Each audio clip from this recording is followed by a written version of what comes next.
This video is about Booklet 3, Managing Behaviours That Challenge. The sessions in this booklet are about understanding behaviours and emotions. There's always a cause for behaviours, and often several. Working out what is causing a problem is the best guide to what to do about it.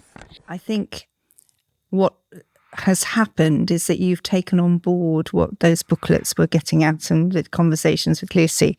For instance, like stop, take a deep breath, try and rationalise a situation as opposed to just be in the thick of the woods, basically, and try and step outside of it.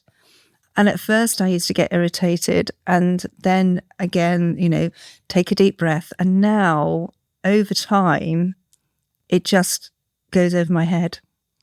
And I think so from what could be a really quite difficult situation, having the skills to be able to work through it has been, long-term, really helpful.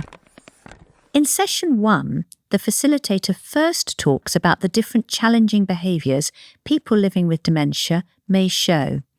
Behaviours like asking the same question repeatedly or restlessness.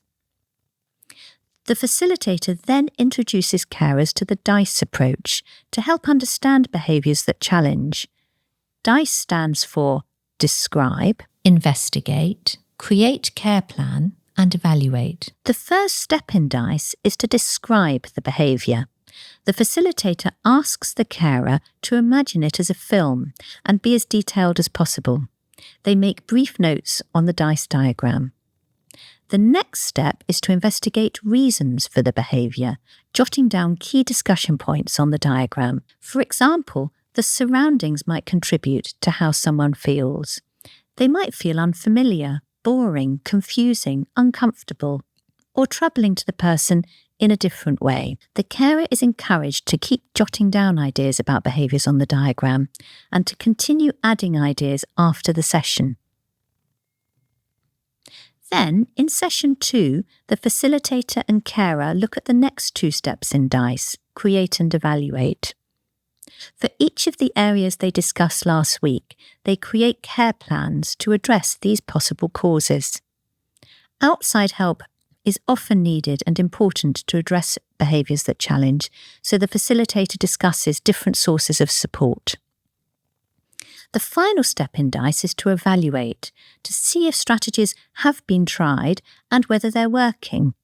If they're not working, the facilitator reassures the carer they can roll the dice again and find different solutions. The facilitator ends by encouraging the carer to try the strategies created and note how they go, using the planning record in the booklet if this feels helpful. Session 3 is about difficulties with a behaviour related to a false belief, sometimes called a delusion, or a hallucination. It won't be relevant to everyone. It uses the DICE approach too, but the advice is tailored to these symptoms. The facilitator works with the carer to describe, then investigate what might be causing the symptoms, looking at health, surroundings, and emotions or feelings. Then they explore what solutions might be created. This was one of my favourite booklets to do because it was quite comprehensive in the way that it was designed.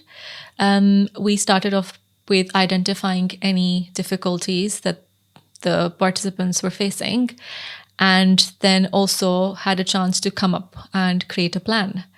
And I think a lot of participants found this very useful, this exercise very useful.